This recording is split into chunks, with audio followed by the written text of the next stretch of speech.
ओम श्री परमात्मने नमः। गीता सुगीता कर्तव्या किमन्यैः शास्त्रविस्तरैः या स्वयं पद्मनाभस्य मुखपद्माद् विनिःसृता। सभी कृष्ण प्रेमियों को हृदय से प्रेम भरा नमस्कार और एक बार फिर से आपका स्वागत है हमारे YouTube चैनल संस्कृतानुरागी में। हम गीता के तृतीय अध्याय में आज 30वें श्लोक से चर्चा करेंगे।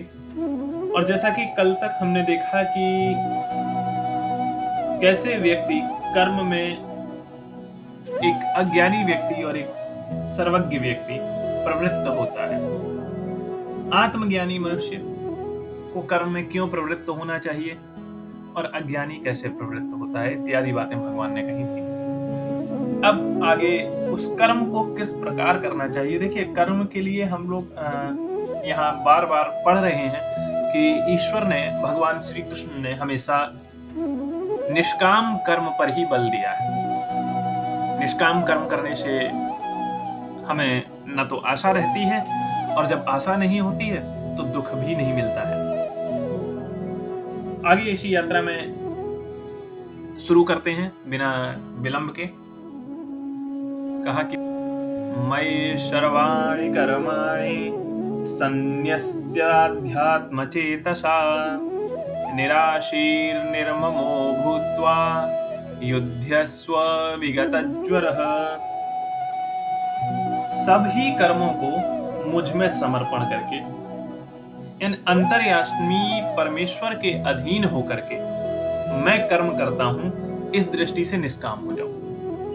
सभी कर्मों का मुझ में यानी ईश्वर में समर्पण कर दो और ये कामना मन से निकाल दो कि मैं कर्म कर रहा हूं। सब कर्म मेरे फल के साधन हैं, मेरे सुख के लिए हैं।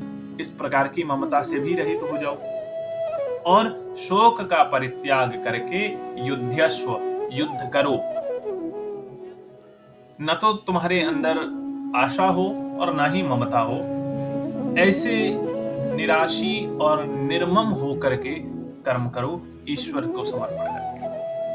इस प्रकार के भाव से कर्मानुष्ठान करने में क्या क्या गुण हैं, ये मे मतमिदं नित्यमनुतिष्ठन्ति मानवाः श्रद्धावन्तो न शूयन्तो मुच्यन्ते तेऽपि कर्मभिः। मेरे वाक्य में श्रद्धा रखने वाले, मेरे वचन में श्रद्धा रखने वाले और असूया न करने वाले।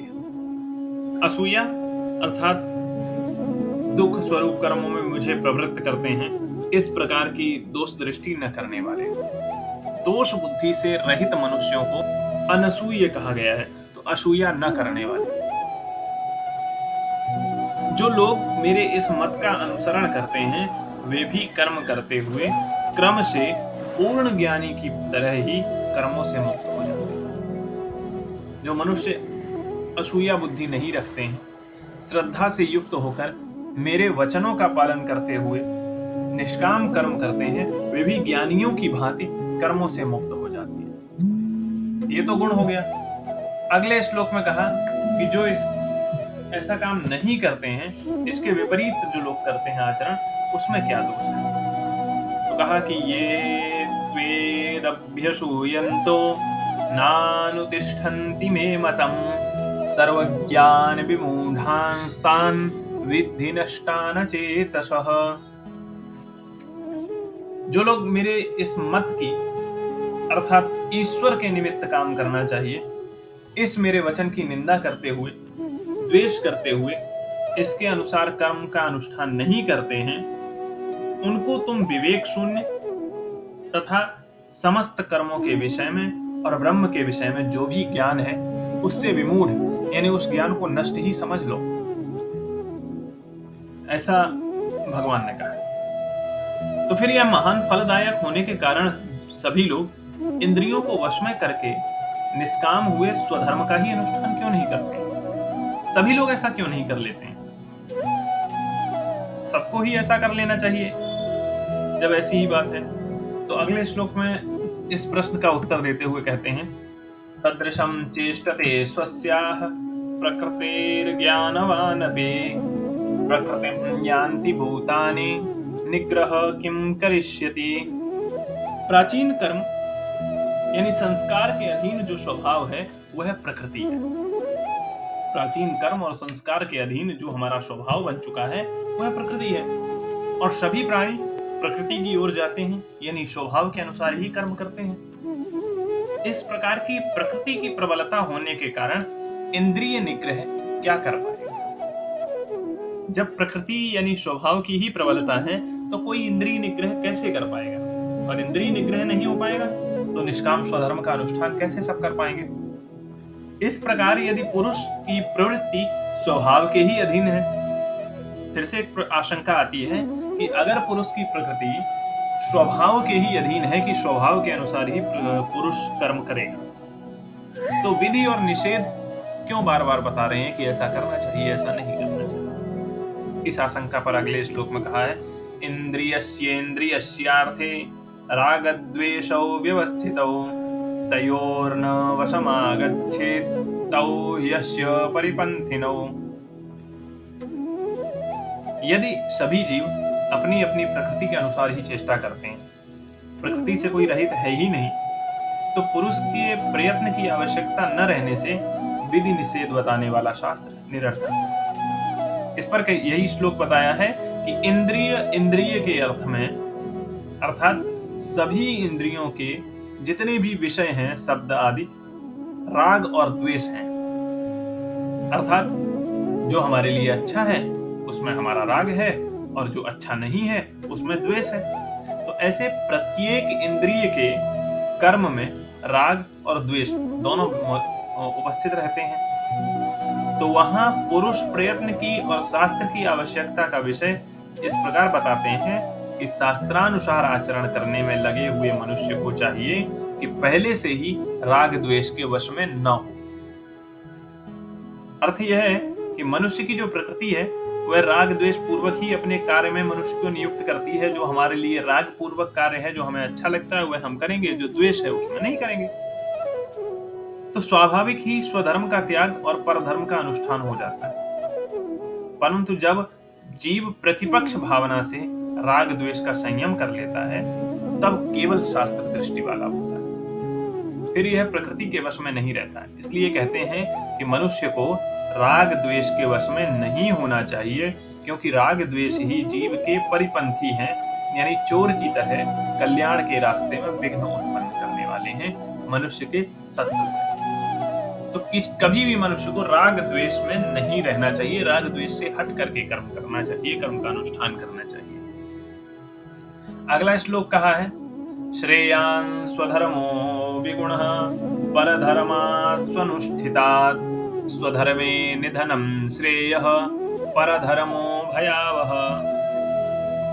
भली प्रकार आचरण में लाए गए सर्वांग पूर्ण किए गए परधर्म की अपेक्षा थोड़ा अंगहीन होने पर भी अपना धर्म श्रेष्ठ है।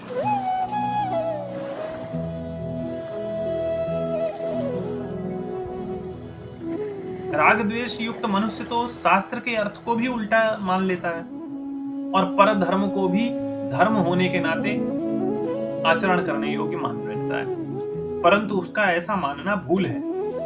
अच्छी प्रकार अनुष्ठान किए गए अर्थात अंग प्रत्यंगों सहित संपादन किए गए भी परधर्म की अपेक्षा गुण रहित अनुष्ठान किया हुआ अपना धर्म कल्याणकर है, अर्थात अधिक प्रशंसनीय है। परधर्म में, दूसरे के धर्म में स्थित पुरुष के जीवन की अपेक्षा स्वधर्म में स्थित पुरुष का मरण श्रेष्ठ है, क्योंकि दूसरे का धर्म भय देने वाला है, नरक आदि रूप का भय देने वाला है, और स्वधर्म में मनुष्य का मरना स्वर्ग आदि को प्राप्त कराने वाला है। अर्जुन उवाच अथ केन प्रयुक्तोऽयं पापं चरति पूरुषः अनिच्छन्नपि वार्ष्णेय बलादिव नियोजितः। हे वार्ष्णेय, वृष्णि वंश में प्रकट होने वाले श्री कृष्ण वार्ष्णेय।